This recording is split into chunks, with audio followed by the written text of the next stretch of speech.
सबसे पहले हम भाषा के निपुण लक्ष्य के बारे में बात करते हैं। वाटिका में निर्धारित सूची में से 2 अक्षर वाले 5 शब्दों को सही से पढ़ लेते हैं, ये लक्ष्य है। उसके बाद कक्षा 1 में 5 सरल शब्दों यानी 2 अक्षर वाले 5 सरल शब्दों से बने वाक्य पढ़ लेते हैं, ये भाषा का कक्षा 1 में निपुण लक्ष्य है। कक्षा 2 का निपुण लक्ष्य, इसमें 2 चीज़ें आ जाती हैं। पहले नंबर पे ये है कि अनुच्छेद को 45 शब्द प्रति मिनट के प्रवाह से पढ़ लेते हैं, और दूसरी चीज़ ये आ रही है कि अनुच्छेद को पढ़कर 75% प्रश्नों को सही हल कर लेते हैं।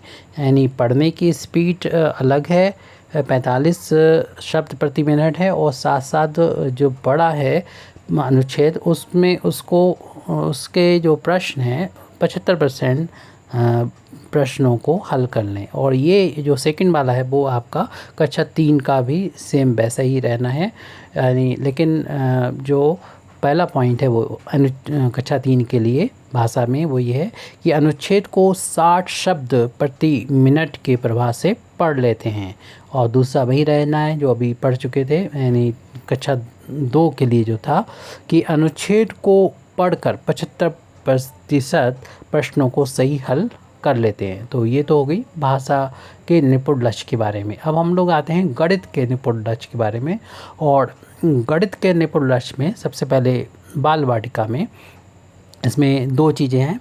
पहला पॉइंट है कि 10 तक की संख्याएं पढ़ लेते हैं, और दूसरा पॉइंट है कि दी गई संख्याओं, वस्तुओं, आकृतियों एवं घटनाओं को क्रम में व्यवस्थित कर लेते हैं।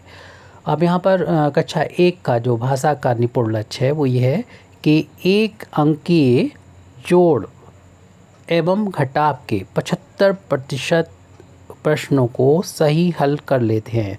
तो 1 अंकीय का मतलब ये हो गया कि यहाँ पर 0, 1, 2, 3 से लेकर 9 तक के जो भी हमारे ये अंक हैं उनको जोड़ लेते हैं बच्चे और घटा लेते हैं, और इसके 75% प्रश्नों को हल कर लेते हैं। तो ये 75 जो है वो आपका % प्रश्नों को हल कर लेते हैं, वो कक्षा 1, 2, 3 में रहना है बाल वाटिका को छोड़ के। अब कक्षा हम 2 की बात कर लेते हैं। इसमें है जोड़ एवं घटाव के 75% प्रश्नों को हल कर लेते हैं। और यहाँ पर ध्यान देना ये है कि जब जोड़ करेंगे तो उन नंबर को, कक्षा 2 की बात कर रहे हैं, ये ध्यान रहे कि जब हम 2 नंबर को जोड़ेंगे तो जोड़ का जो योगफल आएगा वो 99 से ज़्यादा नहीं होना चाहिए, 99 तक ही हमें सम करना है। और ऐसे जो घटाने की बात कर रहे हैं तो घटाने में हमें जो जिन संख्याओं को लेना है वो 2 अंकीय संख्याएं होनी चाहिए। तो 2 अंकीय संख्याओं का हमको घटाने के बाद बच्चे 75% इस तरीके का क्वेश्चन होंगे तो बच्चे 75% प्रश्नों को हल कर लेते हैं। अब हम कक्षा 3 की बात करते हैं। इसमें जोड़ और घटाव है, उसी तरीके से उसमें 75% प्रश्नों को हल कर लेते हैं, यानी सेम लैंग्वेज है कक्षा 2 और 3 के लिए निपुण लक्ष्य की पहले पॉइंट की।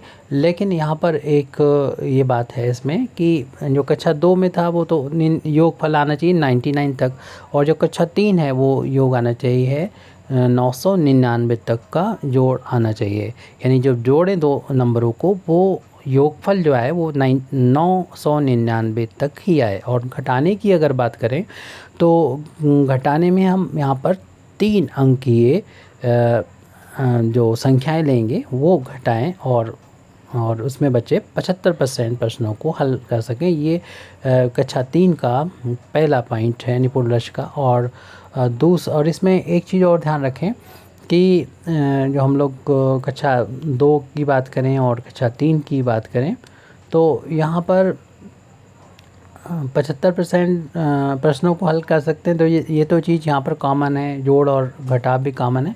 और वो भी हमने बता दिया था कि 99 तक हमें कक्षा 2 में योगफल लेना है और 9 से 99 तक कक्षा 3 में योगफल लेना है। यहाँ याद करने के लिए थोड़ा आसान है हमारे लिए। कक्षा 2 की बात करेंगे तो देख रहे हैं 9 2 बार आया है, और कक्षा 3 में की बात करेंगे तो 9 3 बार आया है। इसी तरीके से हम कक्षा 2 की बात कर रहे हैं तो ये घटाने की बात करेंगे तो इसमें कक्षा 2 है, तो याद करने के लिए याद रखिए आप कि 2 अंकीय संख्याओं को ही हमें घटाना है। ऐसे कक्षा 3 की बात करेंगे तो घटाने की जो बात आएगी तो उसमें 3 अंकीय कक्षा 3 के लिए 3 अंकीय, 2 के लिए 2 अंकीय होगा। और इसी तरीके से कक्षा 1 का जो था उसमें जोड़ और घटाव जो है वो 1 अंकीय को जोड़ घटाव, इस तरीके से हमें याद करना आसान रहेगा। कक्षा 1 के लिए 1 अंकीय, लेकिन कक्षा 2 के लिए बस ध्यान रखें कि 2 9 तक योगफल आएँ, तो इन चीज़ों को ध्यान रखना होगा कि इसमें 3 उनका योगफल जो है वो 9 से 99 यानी 3 बार 9 आएगा कक्षा 3 के लिए। तो ये 1 से लेके 3 तक 100% छात्र 2025 से लेके 2026 तक निपुण लक्ष्य हासिल करना है। लेकिन इसमें जिन विद्यालयों के संकुल शिक्षक होंगे तो उन संकुल शिक्षक और SRG जो हैं तो उनको तो 2023 में ही निपुण लक्ष्य को प्राप्त करना है, लेकिन 100% ये निपुण लक्ष्य प्राप्त हो जाना चाहिए 2025 से लेके 2026 तक।